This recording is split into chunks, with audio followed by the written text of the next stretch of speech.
Amém? Louvado seja o nome do Senhor Jesus. Louvado seja o nome dele.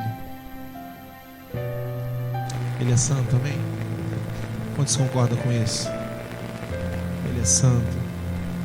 Não há outro Deus como o nosso Deus. Não há outro. Vamos cantar isso? Não há outro como tu. Diga isso. Só tu és Deus. Tu és o maior. Diga, tu reinas. Tu reinas sobre terra e céu. Só tu és Deus. Tu és o maior. Diga que Ele é o Senhor da tua vida. Senhor da minha vida. Senhor do meu coração.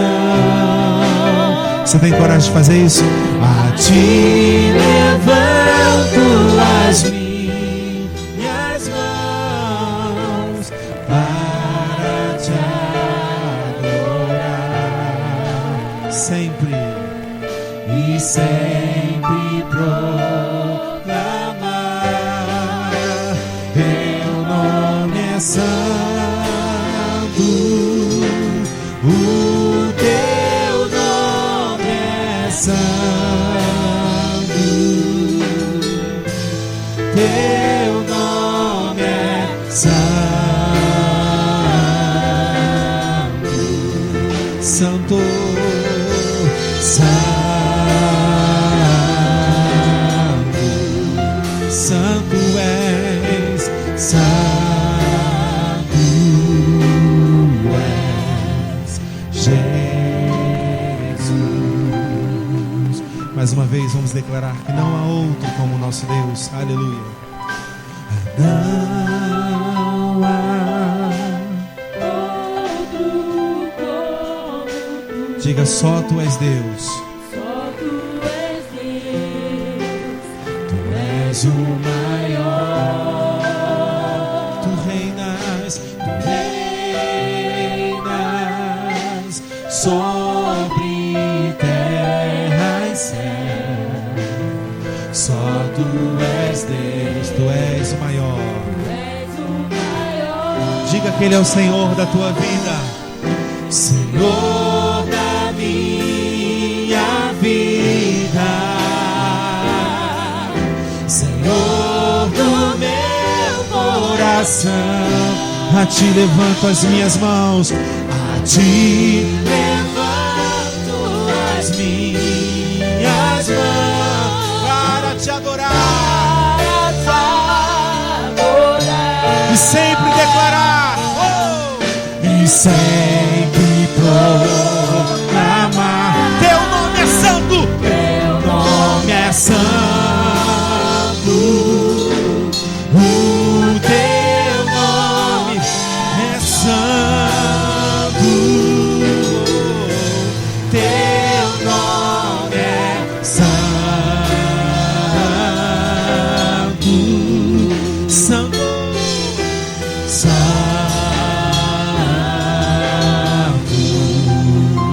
Santo, santo és Jesus. Teu nome é santo, teu nome é santo. Diga isso. O teu nome é santo. Teu nome é santo.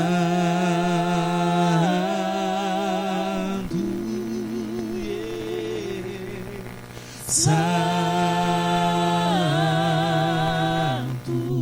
Ele é santo, santo é Jesus. Teu nome é santo. Teu nome é santo. O teu nome é santo.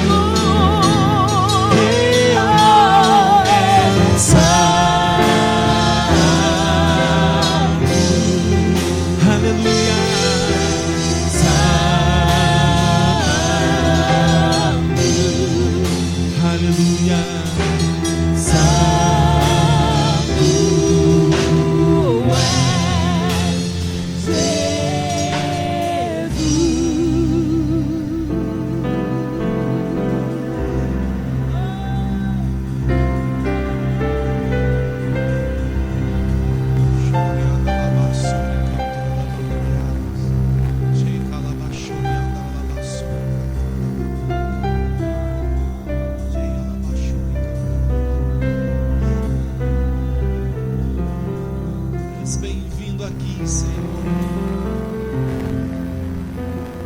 És bem-vindo aqui, Jesus.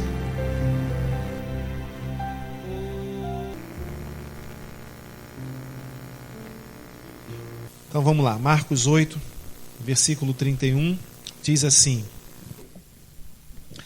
Então ele começou a ensinar-lhes que era necessário que o Filho do Homem sofresse muitas coisas e fosse rejeitado pelos líderes religiosos, pelo chefe dos sacerdotes e pelos mestres da lei, fosse morto e 3 dias depois ressuscitasse. Ele falou claramente a esse respeito. Então Pedro chamou-o à parte, começou a repreendê-lo. Jesus, porém, voltou-se, olhou para os seus discípulos e repreendeu Pedro, dizendo: Para trás de mim, Satanás. Você não pensa nas coisas de Deus, mas nas dos homens. Então ele chamou a multidão e os discípulos e disse: Se alguém quiser acompanhar-me, negue-se a si mesmo, tome sua cruz e siga-me. Pois quem quiser salvar a sua vida, a perderá. Mas quem perder a sua vida por minha causa e pelo Evangelho, a salvará. Pois, que adianta um homem ganhar o mundo inteiro e perder a sua alma? Ou, o que o homem poderia dar em troca de sua alma? Se alguém se envergonhar de mim e das minhas palavras nessa geração adúltera e pecadora, o Filho do Homem se envergonhará dele quando vier na glória de seu Pai com os santos anjos. Deus, nos abençoe na ministração da Tua palavra. Se conosco. Espírito Santo de Deus, Tu és o responsável agora no nosso meio de transformar essa palavra numa palavra de vida, uma palavra que transforme, uma palavra que alcance o nosso interior de uma forma que transforme, que uma forma que nos coloque para pensar. Então, em nome do Senhor Jesus, nós entendemos que não são palavras de persuasão de homens. Nós entendemos que não é nada que venha de homem que vai convencer homens, mas a única transformação que pode acontecer real vem do Senhor, do Espírito Santo de Deus. Então nós clamamos a Ti. Esteja entre nós como poder atuante, como ação de Deus no nosso meio. Em nome de Jesus. Amém? Então nós começamos a falar no início dessa reunião a forma como 2016 chegou. A expectativa de muitos há um tempo atrás seria o Réveillon, o Natal, né?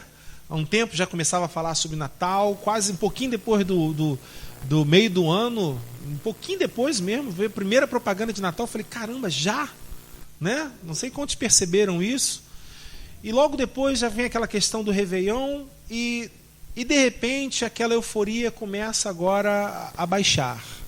Aquela euforia começa a se dissipar, né? Por quê? Porque o ano já virou e agora já está começando a caminhar. A gente está começando a entrar e começar a ver a coisa caminhando.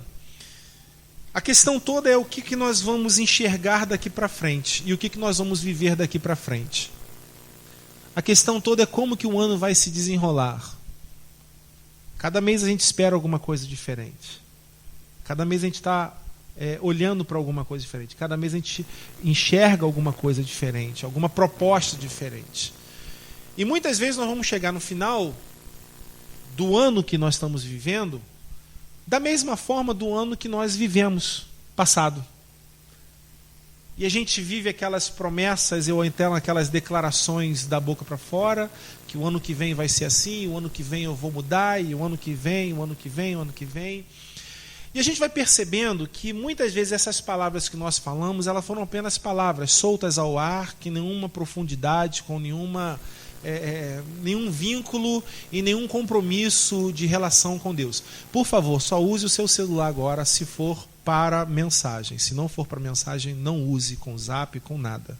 Preste atenção. Então, nós estamos vendo muitas vezes essa ligação esvaziada daquilo que é a proposta de Deus para nós como igreja, e o que nós entendemos de proposta para a gente, e o que a gente pega essa proposta e faz pela gente mesmo, por a gente mesmo. Ou seja, a ótica de Deus e a ótica do homem. Como Deus enxerga, como o homem enxerga. Como Deus vê, como nós enxergamos. Amém? Então eu quero ir ponteando alguns versículos e a gente vai debater um pouquinho em cima desses versículos aqui.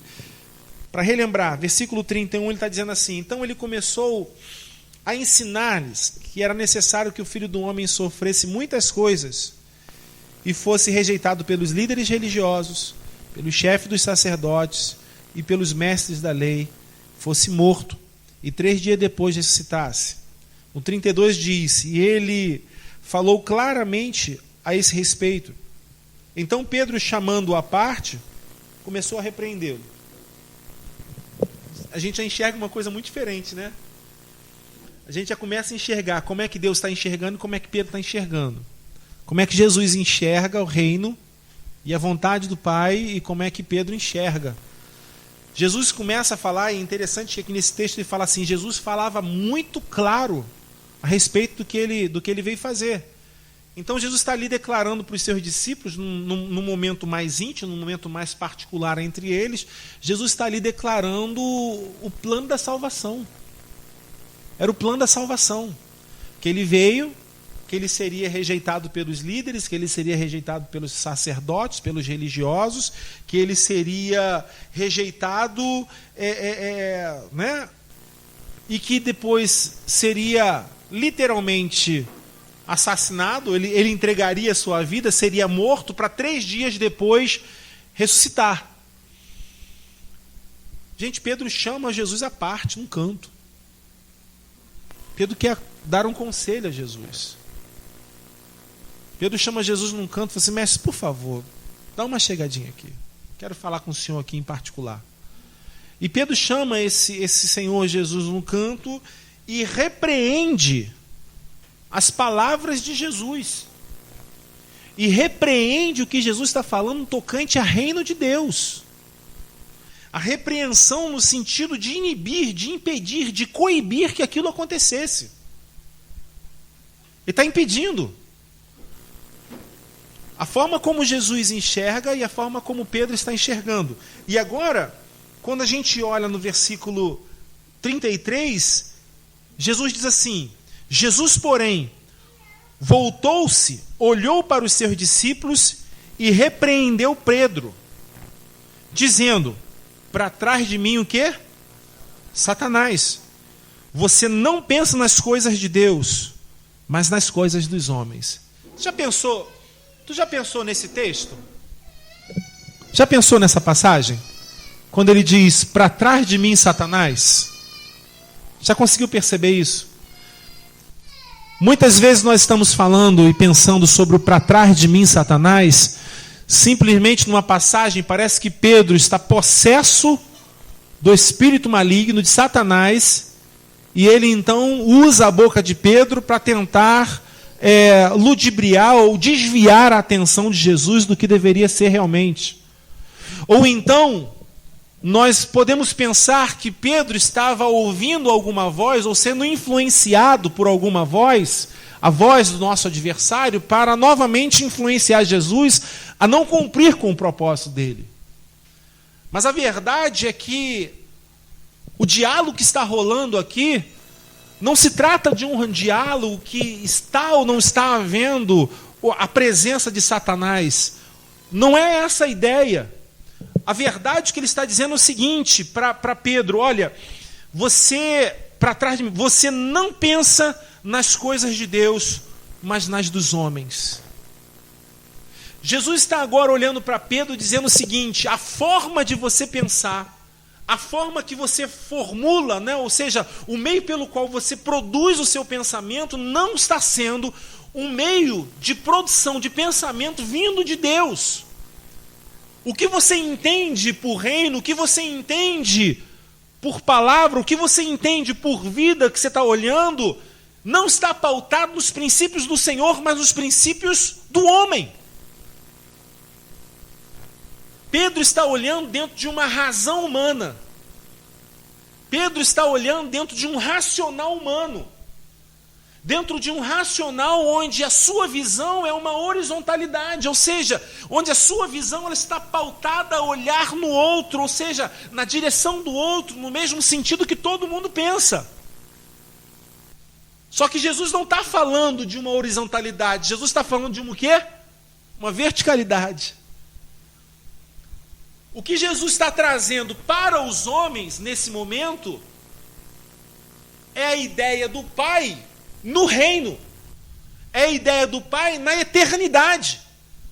O que Jesus está trazendo de conhecimento para esses homens não é uma coisa que se discerniria, que ia se discernir dentro de uma concepção humana, dentro de uma ideia, uma produção de pensamento humano.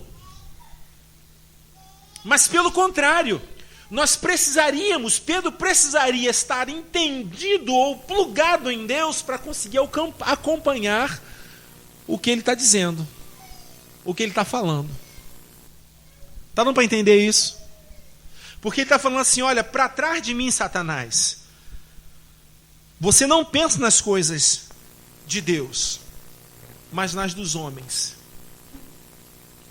Então a gente começa a entender que todas as vezes que a produção de pensamento do homem está pautada naquilo que reflete-se no homem, não foi produzida em Deus. Deu para entender? Tudo aquilo que vem para mim e para você, primeiro tem que passar por quem? Por Deus. Ele é a via, por Jesus, Ele é a via. Ele é o meio pelo qual você é abençoado, Ele é o meio pelo qual você é abençoado, Ele é o meio pelo qual nós somos abençoados. Toda vez que nós produzimos pensamentos onde aquilo que eu quero, ou que eu almejo, ou que eu preciso, está pautado em mim, no meu conceito, no meu valor, pura e simplesmente, vai dar ruim no final. Por quê? Porque não traz glória ao Pai. E se não traz glória ao Pai, não tem bênção de Deus. O Senhor jamais vai dividir comigo e com você aquilo que é dele. Está dando para entender? Então o que Pedro está dizendo é o seguinte: Pedro chama Jesus num canto, por quê? Porque para o homem é loucura de fato isso, gente. Pensa comigo. Alguém que aproxima-se de você para conversar contigo, dizendo: olha, eu estou indo para tal lugar, mas se você for para lá, você está jurado, você vai morrer. Não, mas a ideia é essa mesmo, eu sei que vou morrer, eu vou para lá. Por quê? Porque se eu morrer, outro vai sobreviver no meu lugar. Então eu vou entregar a minha vida. O conselho mais lógico que a gente vai dar é esse cara: não faz isso. Você não precisa fazer isso. Some daqui. Não vai morrer ninguém, de ser aquela coisa toda. O conselho mais lógico, ou seja, dentro de uma razão humana, Pedro chama Jesus e vai fazer exatamente isso. Senhor, vem cá, por favor, comigo. Não pode acontecer isso. O Senhor é o Messias. Como é que alguém vai matar o Senhor? Como é que alguém vai... Jesus está dizendo: olha, você não entendeu ainda. Aí a gente vai continuar entendendo quando ele diz assim no versículo 34. Então ele chamou a multidão e os discípulos. Agora ele chama a multidão e os discípulos. Agora Pedro chamou num canto, ele viu o que aconteceu, como é que é a produção do pensamento dele, ele chama a multidão e os discípulos, e ele vai fazer o que agora? Ele vai começar a ensinar a essa multidão a aprender a pensar da forma certa, aprender a viver da forma certa. Ele diz assim: então ele chamou a multidão, de 34, e os discípulos disse: se alguém quiser acompanhar-me, negue-se a si mesmo, tome a sua cruz e o quê? Siga-me. E quando a gente ouve esse texto, né, pura e simplesmente, a gente vai dizer o seguinte: tem que negar a si mesmo, tomar a cruz e seguir. Agora, esse texto ele parece que ganhou uma profundidade a mais. Por quê? Porque Jesus não está simplesmente falando você negar a sua vontade própria. Não é simplesmente isso. Porque não significa que quando você nega a sua própria vontade, você está fazendo a vontade de Deus. Porque tem muita gente negando a própria vontade e não tem nada a ver com Deus. Um exemplo bobo, só um exemplozinho. Tem muita gente que não pode ir à praia porque a religião diz que não pode ir à praia. E ele faz isso em nome de Deus. Isso tem a ver? Não, mas ele está negando a própria vontade? Tá. Mas ele consegue agradar a Deus com isso? Não tem a ver. Então, pastor, está ligado a quê? Está ligado à produção do pensamento. Porque antes de você praticar, você pensou. Antes de nós praticarmos, nós produzimos um pensamento. Antes de você agir de alguma forma, você antes produz o quê? Um pensamento, você elabora alguma coisa. Então, quando ele está olhando para mim, para você, dizendo, se alguém quiser acompanhar-me, ele está dizendo, negue-se a si mesmo. Negar a si mesmo, ele está pautado agora exatamente nisso, dizendo, olha, Paulo e Cristiane, por si só, vocês não conseguem entender o que é reino de Deus. Por quê? Porque o homem natural, ele pensa nas coisas que são de homens. É o que ele está dizendo para Pedro. Aparta-te de mim, Satanás, porque você não pensa nas coisas que são do céu, do reino, mas coisas da terra. E nas coisas da terra, a Bíblia já fala que o mundo jaz no maligno. Que bem-aventurado é o homem que acumula no céu e não na terra. Ou seja, toda a bem-aventurança, todo o ato de ser feliz, no ato de ser completo, ele está relacionado à eternidade. Ele está relacionado a vínculo com Deus, a vínculo, relacionamento com o Senhor. Ele está relacionado agora a uma nova forma de pensamento. Por exemplo, Saulo, ele é um perseguidor dos cristãos em nome de Deus. Ele vai aos principais líderes religiosos pedir uma carta carimbada, chancelada, assinada, para que ele pudesse perseguir aqueles que eram os hereges. E os hereges eram os cristãos. E ele está fazendo a vontade de Deus no seu consentimento, na sua ideia, na sua razão, na sua forma humanamente de pensar. Onde que a sua ideia e o seu pensamento recebe o choque? Quando ele está caminhando naquela estrada e que uma luz brilha, que é Jesus, que ele diz, Saulo, Saulo, por que você me persegue? Há um choque na vida de Saulo, diz assim, mas quem tu és, Senhor? Eu sou aquele a quem tu persegues. Eu sou Jesus. Pronto. O que acontece naquele momento? O que acontece naquele momento não é uma transformação irracional, é uma transformação racional. Só que agora é uma ideia, um pensamento, um coração que impacta-se com o Senhor, com a presença do Senhor, e que a partir daquele momento, tudo aquilo que ele pensava antes deixa de existir, ou melhor, não deixa de existir, continua a existir, mas agora ele nega-se a si mesmo. Quantos estão entendendo isso? Ele nega-se a si mesmo.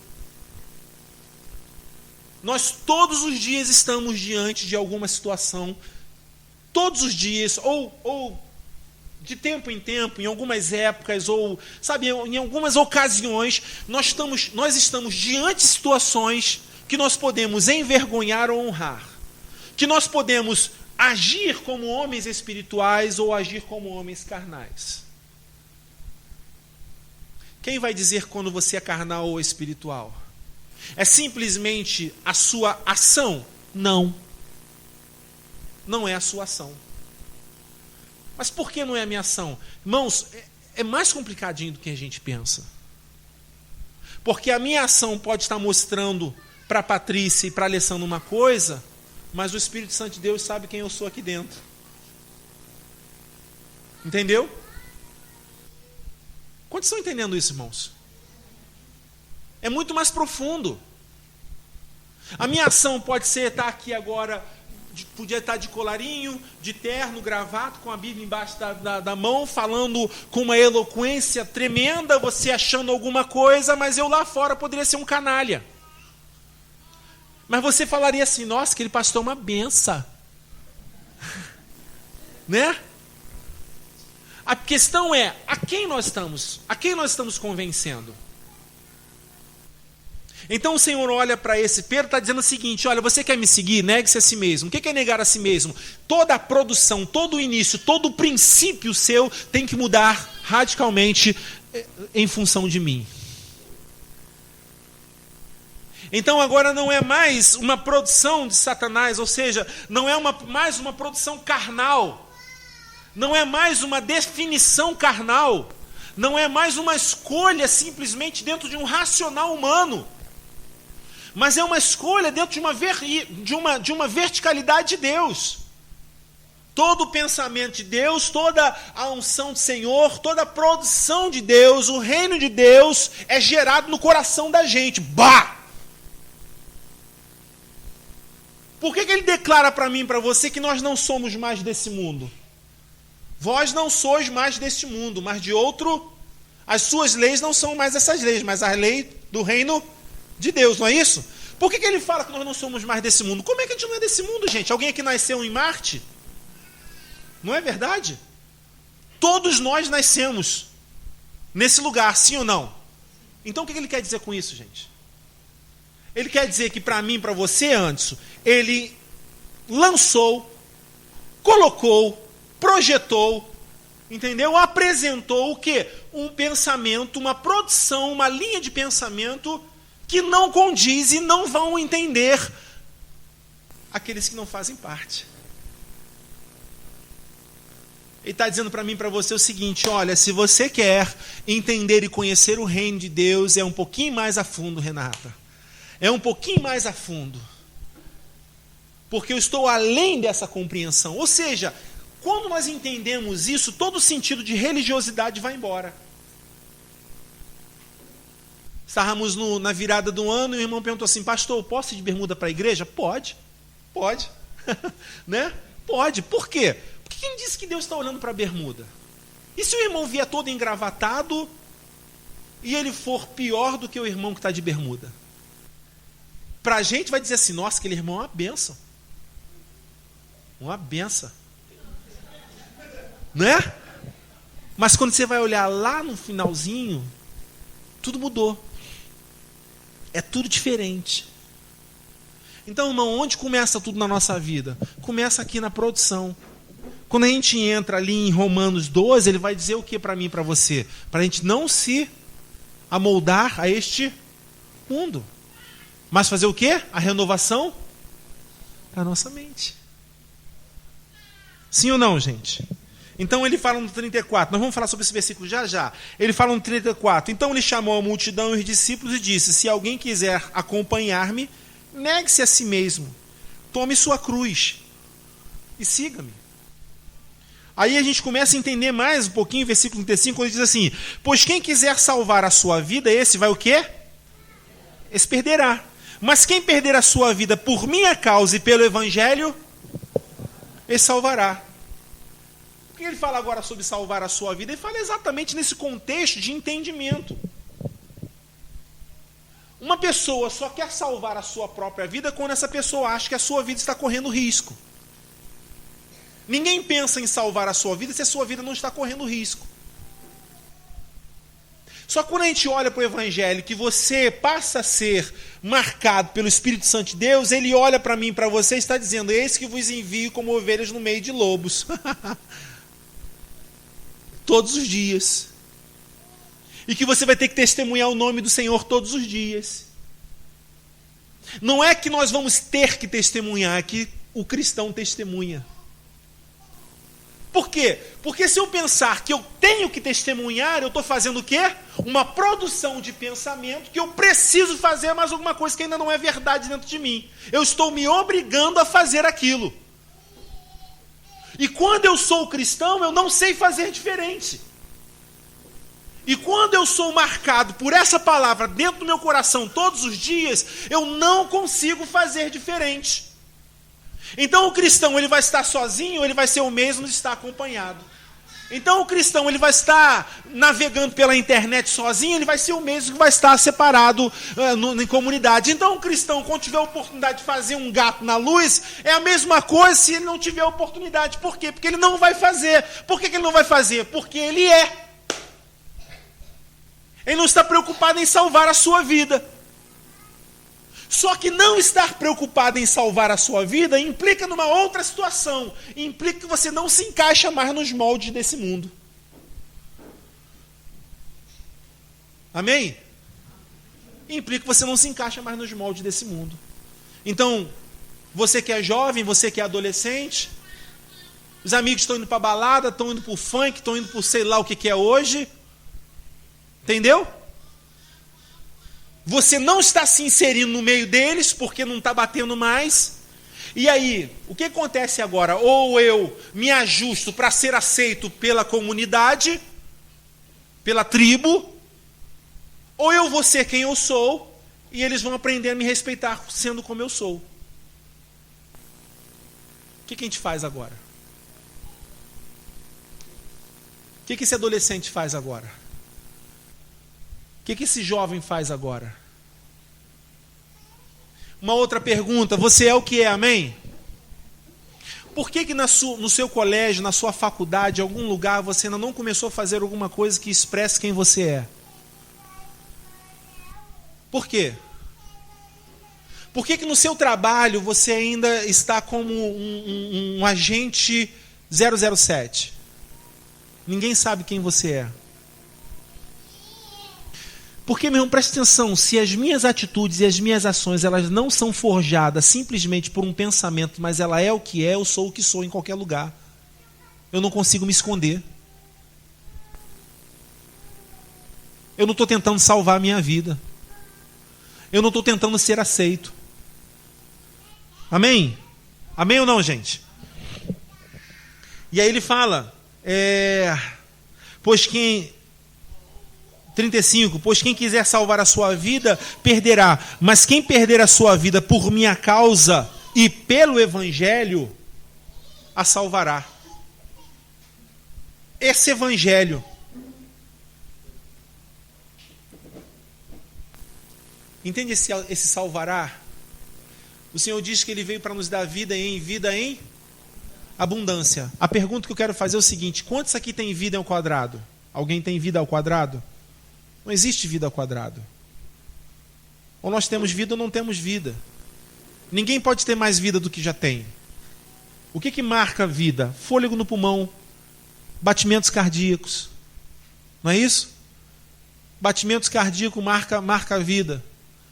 Então você pode estar no hospital, a pessoa pode estar no hospital com batimentos cardíacos, pode estar até sendo mantida a vida por aparelhos, mas alguém pergunta assim, ela morreu? O que vai dizer? Não, ela está viva. Não é isso? Então a gente começa a perceber que a vida em abundância que Deus vai falar para mim e para você não está ligado a ter mais vida que o Eric tem. Mas ele está ligado ao quê? A condição de vida. Ao que Deus pode fazer que suplanta, que está acima da sua compreensão, da sua capacidade de entender o que é essa vida em abundância. Então a gente olha que aquele que quiser salvar a sua vida, esse vai perder, ou seja, aquele que não quiser ser o que Deus quer que você seja, simplesmente por ter transformado seu coração, esse perde a sua vida. Aquele que quiser se encaixar no meio da sociedade, ser mais um no meio da multidão, esse está perdendo a sua vida. Esse começa a não entender qual foi o propósito de Deus. Esse começa a chamar o Senhor no cantinho para falar, Senhor, não é bem assim. Senhor Jesus, não faça isso, não se entregue, não morra. Jesus vai falar para você e para mim, aparta de mim, Satanás. Ou seja, aparta essa ideia, esse pensamento carnal que permeia toda a sociedade. Irmãos, o que marca a sociedade é o desejo de não perder. O que marca uma sociedade hoje é exatamente o desejo de não perder. Se eu puder pisar na cabeça do Paulinho para crescer, eu vou pisar. Ainda mais que é mais fácil. Gosto de você, Paulinho, amo você. Entendeu? Eu posso fazer isso. Mas o que marca a igreja? O que marca a igreja é o quê? Ao contrário. Jesus não chamou para você para ganhar, te chamou para perder. Não chamou você para adquirir, chamou para você para doar. Se Deus amou o mundo de tal maneira que deu o seu Filho para que nós vivêssemos, por que você acha que agora Ele vai querer que a gente acumule? Paulo é muito claro quando diz: o que roubava não roube mais, o que furtava não furte mais. Antes, trabalhe para ter o seu sustento e ter o que compartilhar com o outro. Ou seja, a condição de ser abençoado, o Cláudio ser abençoado, não é uma condição porque ele recebeu alguma coisa. Eu estou com muita sede, eu estou com uma sede violenta. E aí alguém vai lá e me traz esse copo d'água. Todos vocês estão com a mesma sede que eu. Mas eu olho para o copo d'água e assim, que maravilha. E ó. Não saia para beber água agora. Quando é que eu sou abençoado? Eu sou abençoado. Vai ter que beber no mesmo copo, mano. Quando eu compartilho com o Michel. Foi? Bebeu só um pouquinho, cara. Ele já foi repreendendo tudo. Senhor, vai quebrando tudo. Eu sou abençoado quando eu compartilho. O que nos é ensinado hoje, que o abençoado é aquele que ganha, que recebe, que vai, que tal. Que... Não é isso, irmão. Não é isso. Essa produção de pensamento, ela é carnal, ela é terrena. Essa produção de pensamento, ela é horizontal. As pessoas hoje estão entrando dentro da igreja com o mesmo sentimento que as pessoas hoje, há pouco tempo, viveram agora a Mega Sena da virada. Na expectativa de ganhar a Mega Sena da virada. As pessoas estão entrando na igreja na expectativa de ganhar alguma coisa, de receber alguma coisa. Não é isso. Que produção de pensamento é esse? Por exemplo, quer um outro exemplo? Por que você vem à igreja? Você vem à igreja, sabe quando? Quando você quer vir à igreja. Quando está tudo bem para você. Você vem à igreja quando você está bem. Que produção de pensamento é esse, irmão? Se eu sei que o estar na igreja é o instrumento que eu tenho para ouvir a palavra e permanecer firme. Quantos estão entendendo isso? Não se trata de você, se trata dele. Não se trata do que você acha, da sua opinião. Se trata do que ele acha, do que ele quer. Irmãos, não saiam mais. A não ser que seja muito importante. Fique aqui. Não se trata simplesmente do que a gente quer. Entende? Não se trata disso, se trata dele. Da presença dele. Não é o que a gente deseja, é o que ele quer. Quando ele nos alcançou Alexandre e Carol, a gente pergunta: Senhor, para quê? Por que o Senhor me chamou? E ele vai dizer muito claro: eu chamei porque eu quero usar vocês. Vocês são motivo de glória para mim. E se eu sou motivo de glória para ele, então ele não é motivo de glória para mim. Se eu sou o instrumento nas mãos dele, então não é ele que é instrumento para mim. Não é a minha vontade que vai ser feita no céu. É a vontade dele que é feita no céu e na terra. E isso muda todas as coisas. Amém? Por isso que ele fala no versículo 36, pois que adianta a um homem ganhar o mundo inteiro e perder a sua alma? O que adianta o homem conquistar todas as coisas e simplesmente estar vazio? O que adianta um homem estar bem na sua horizontalidade, na sua relação interpessoal, mas morto na sua relação vertical? Então eu conquistei muita coisa, eu tenho muita coisa, eu tenho um momento de prazer, eu tenho um momento de lazer, eu domino a minha vida, eu decido o que eu quero, mas eu não decido o que Deus vai fazer. Porque eu não tenho relação. Porque eu não tenho vida com Ele. Irmão, presta atenção, não tem jeito. Se nós não nos dobrarmos a Ele, isso não vai acontecer. Nós vamos continuar vivendo uma superficialidade, uma espiritualidade vazia com o Senhor. Deu para entender isso? Nós vamos continuar vivendo esse evangelho raso, barato, essa graça barata, onde eu escolho, onde eu decido. Nós costumamos a dizer para Deus: Senhor, eu sou teu servo. Pergunta, somos mesmo? Que servo é esse que decide quando vai e quando não vai? Que servo é esse que decide quando vai orar e quando não vai orar? Que servo é esse que decide quando vai ler, quando não vai ler? Quando você vai dar o seu dízimo? Quando você dá a sua oferta? Quando você vai para a igreja? Que servo é esse, irmão? Que palavra serva é essa? O servo perdeu os direitos sobre a sua vida. O servo é aquele que entendeu que se ele perder a vida em nome do evangelho, esse será salvo. Esse encontrará essa abundância de vida. Para os levitas, os trabalhadores, que trabalho é esse que tem produzido para Deus, irmão? Seja daqui da igreja ou de outra igreja, que trabalho é esse que tem produzido para Deus? Pergunte para você mesmo, sabe, produza esse pensamento para você mesmo e pergunte: Deus, é isso? Isso aqui é um trabalho aceitável a Deus? Amém? 37, o que um homem poderia dar em troca de sua alma? O que nós poderíamos dar em troca dessa vida com Deus? Olha, abra Romanos, por favor, capítulo 12. Vai um pouquinho mais para frente. Romanos 12 é exatamente aquele texto que nós estávamos falando sobre a renovação da mente. Romanos 12, 1.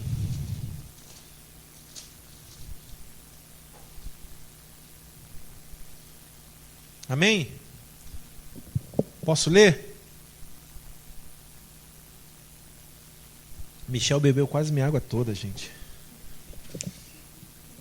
Romanos 12, 1, todos? Amém, gente? Diz assim: portanto, irmãos,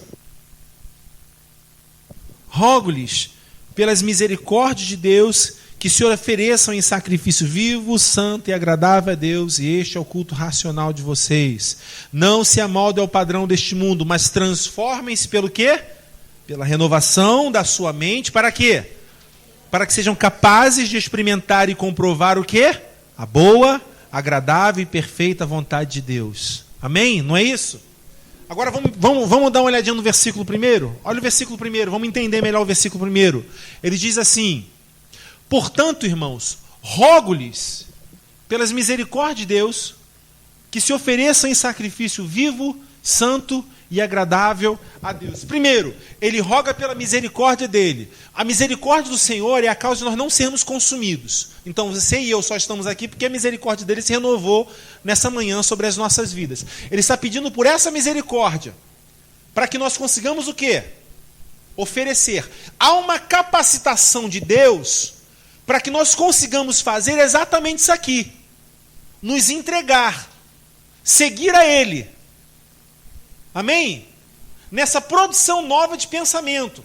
Então há uma capacitação de Deus em oferecer em sacrifício vivo, porque nós estamos o quê?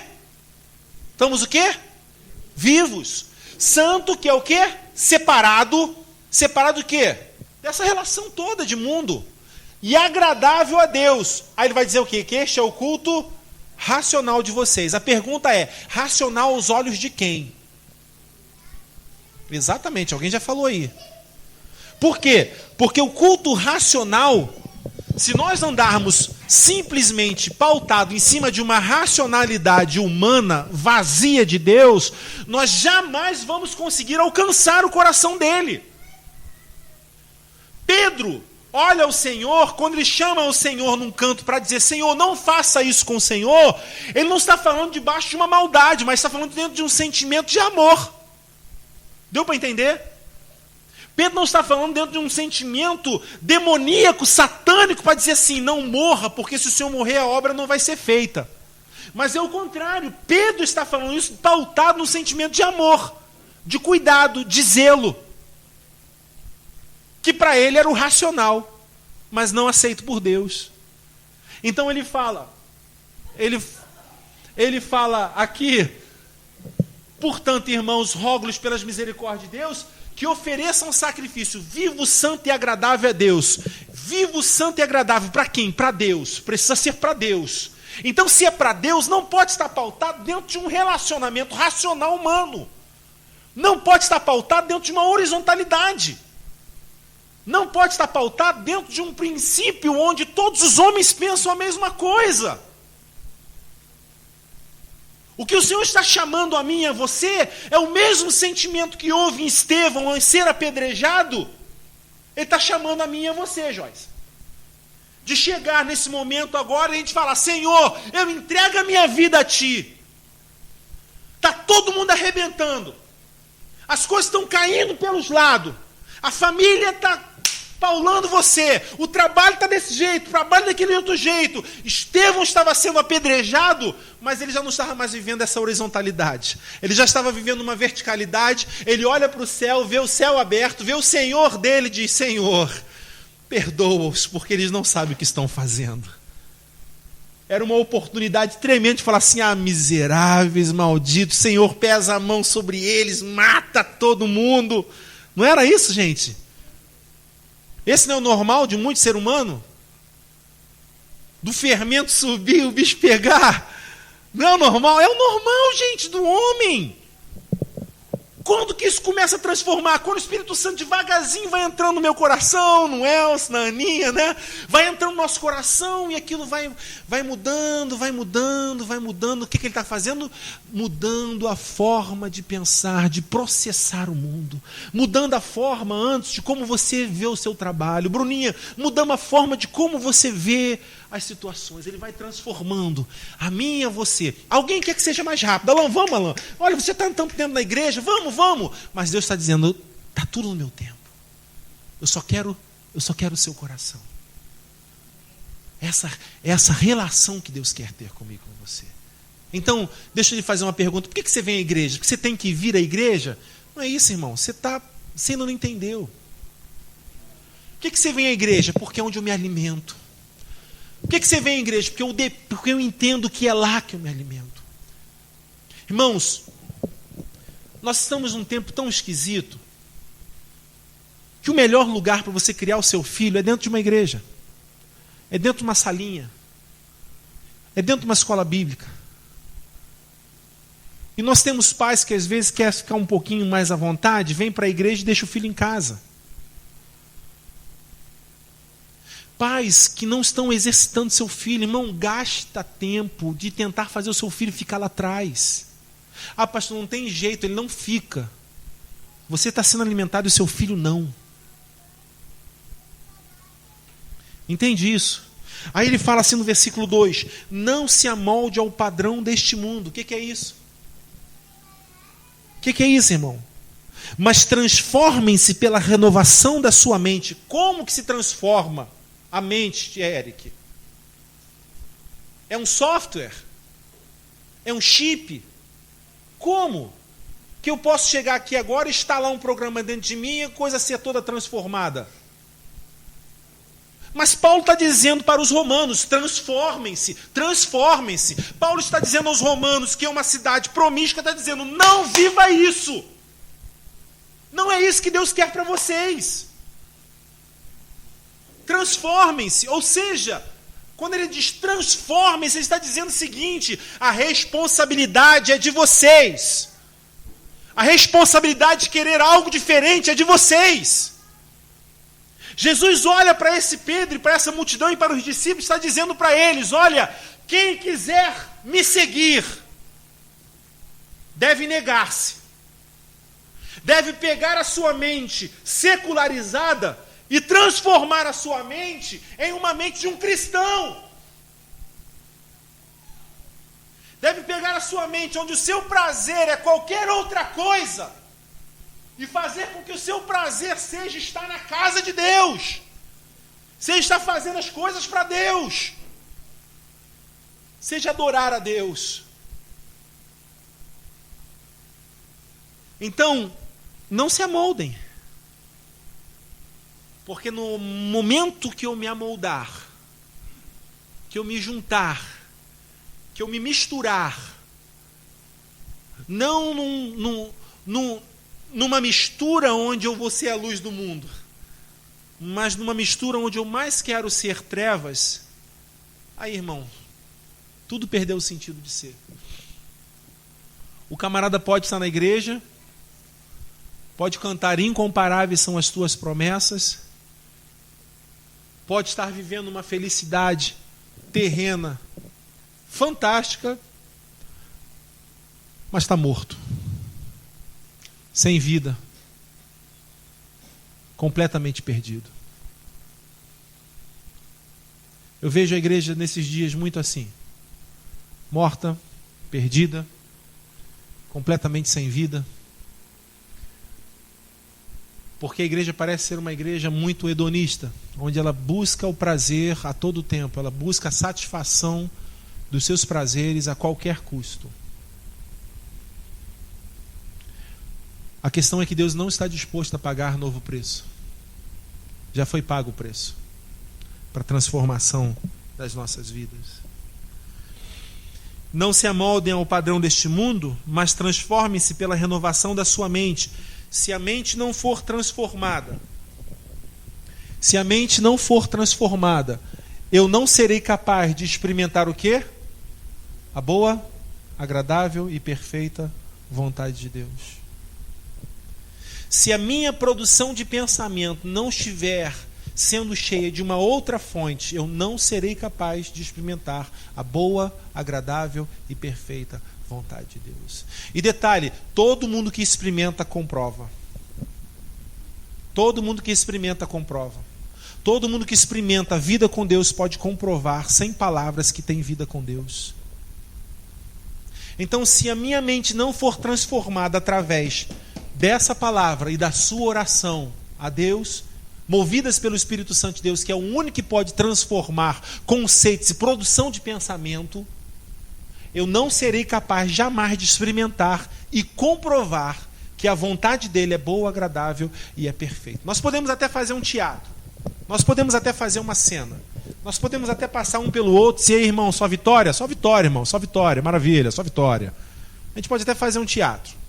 A gente pode até falar parte do Senhor, a gente pode usar roupa de crente, falar como crente, a gente pode usar jargão de crente e usar até versículos, mas é mentira. Experimentar e comprovar é necessário transformação de mente. Quantos podem dizer amém por isso? Amém? Eu quero te mostrar um outro versículo, um pouquinho mais à frente, que ele vai falar bastante sobre isso, que é 1 Coríntios capítulo 2, e eu já vou encerrando aqui.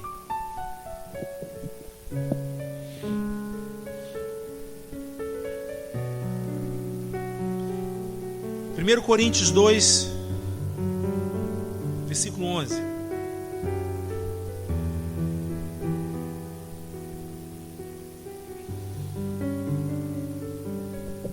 Amém? Ô, gente, está vivo aí? Amém? Amém. 1 Coríntios 2, versículo 11, diz assim pra gente, Paulo falando aos Coríntios agora, diz assim: pois quem conhece os pensamentos do homem, a não ser o espírito do homem que nele está? Olha, falando sobre pensamento, tá vendo aí? Olha que coisa fantástica, como é que a Bíblia fala claramente o que nós falamos aqui hoje. Pois quem conhece os pensamentos do homem, a não ser o espírito do homem que nele está? Da mesma forma, ninguém conhece os pensamentos de Deus, a não ser o Espírito de Deus. Vamos relembrar o início da mensagem?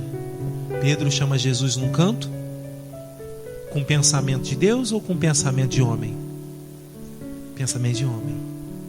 E ele fala: Senhor, não faça isso. Aí ele fala assim: olha, aparta de mim, porque os teus pensamentos não vêm dele, são carnais. E aí ele fala a verdade. Se nós lermos um pouquinho acima daquele texto, ele vai estar perguntando para Pedro o seguinte: quem dizem por aí que eu sou?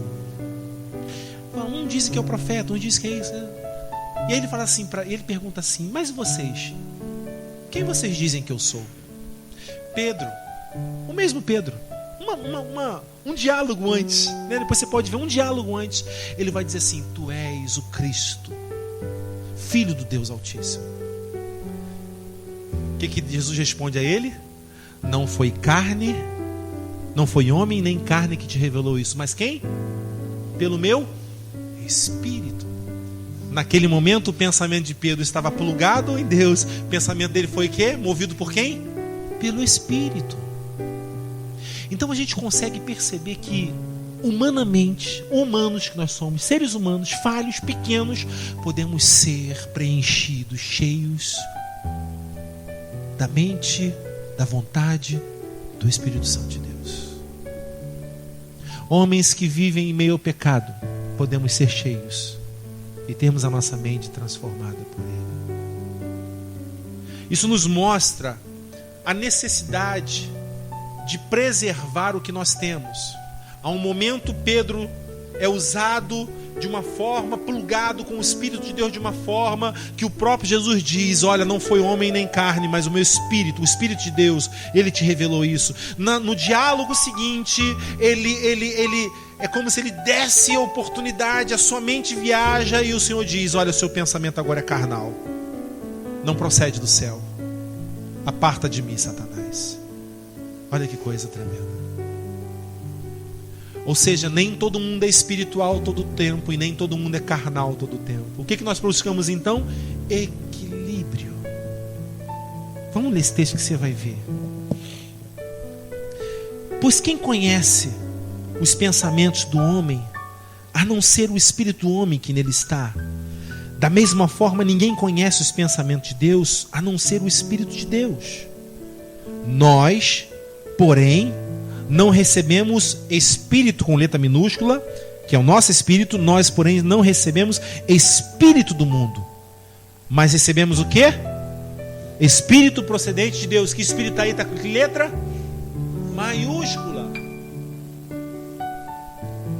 Ele está dizendo para mim e para você: Adriano, Deus te deu a capacidade, Deus deu o Espírito Santo de Deus sobre a sua vida, para que a sua mente, para que o seu coração seja impregnado dele, e as suas ações e as minhas ações não sejam mais as nossas, mas sejam as dele. Então agora eu olho para a minha vida e eu enxergo agora a lei da vida e da morte em mim. Agora eu enxergo dentro de mim isso. Paulo agora, no auge do seu conhecimento com Deus, da sua verticalidade, ele consegue então declarar agora: para mim, o morrer é lucro, mas se for para viver, eu quero viver com quem? Com Cristo.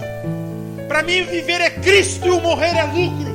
Não há negociação, não há meio pelo qual Paulo agora abra espaço para que a sua mente produza qualquer outra coisa que não venha de Deus.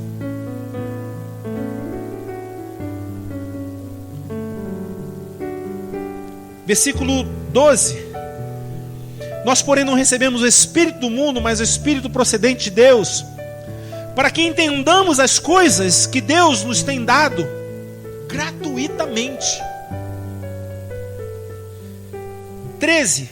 Delas também falamos, não com palavras ensinadas pela sabedoria humana. Não é algo forjado, não é algo, sabe, trabalhado dentro de um conceito. Dela também falamos, não forjado, não ensinados por uma sabedoria humana, não naquilo que nós conhecemos da horizontalidade. Mas ele diz aqui agora: mas com palavras ensinadas pelo Espírito, interpretando as verdades espirituais para os que são espirituais. Nós não falamos dentro de uma horizontalidade. Nós entendemos relacionamento com Deus e somos inspirados por Ele. Fantástico, né? Porque Ele está dizendo para mim e para você exatamente isso, o que Jesus falou para Pedro lá atrás. Olha, o seu pensamento não provém de Deus, não provém do alto. não é uma prática vazia, não é uma ação para tentar ludibriar ou enganar qualquer um.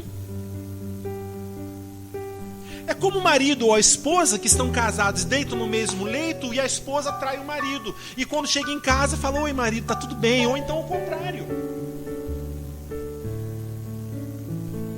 Tudo parece bonito, mas não tá morto, tá quebrado. Tem que fazer o quê? Virar luz para que Deus transforme tudo. Para que Deus comece a pegar aquilo que está quebrado e Ele vai reconstruir, ou refazer, ou nascer, entendeu? Aquilo que vem do íntimo e passar a ser verdade. Irmãos, toda a mentira do homem, e eu digo a mentira de produção de pensamentos, que até fala sobre a nossa felicidade, se não começar em Deus, é deturpação. Nós precisamos dele para que possamos entender até o conceito de felicidade.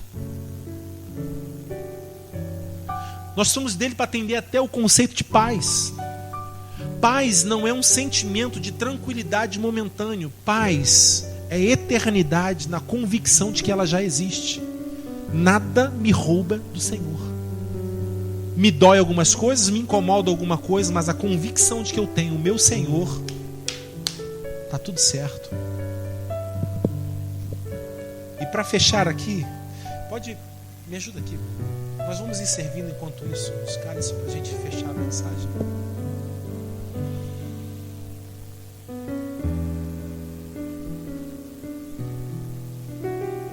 O Júnior vai te ajudar. Então ele diz: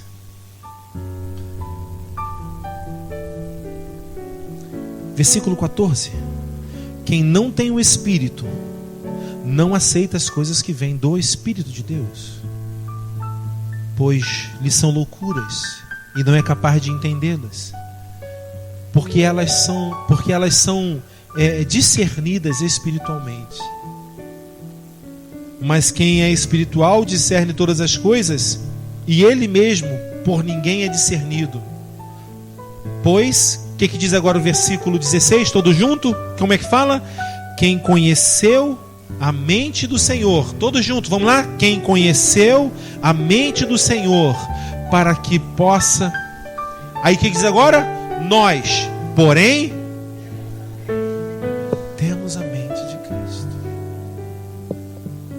Quem conheceu a mente do Senhor para que possa instruí-lo? Mas ele diz: mas nós, maninho, temos a mente de Cristo. E isso muda tudo. Isso muda todas as coisas.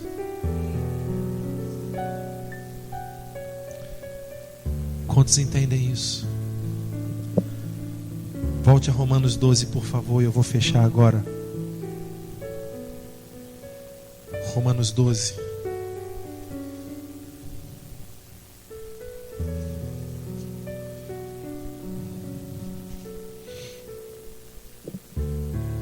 Versículo 2: não se amolde ao padrão deste mundo, mas transforme-se pela renovação da sua mente, para que sejam capazes de experimentar e comprovar a boa, agradável e perfeita vontade de Deus. Por isso, pela graça que me foi dada, digo a todos vocês, olha aqui agora o equilíbrio: ninguém tenha de si mesmo um conceito mais elevado do que deve ter, mas ao contrário, tenha um conceito que? Equilibrado, de acordo com a medida da fé que Deus lhe concedeu. Equilibrado. Ninguém é espiritual demais e ninguém é perdido demais que o Senhor não traga. O que nós buscamos então? É a perfeição? Não, é pesado isso. Nós buscamos o perfeito. Então o que nós buscamos, Cláudio? O equilíbrio. Buscamos o equilíbrio.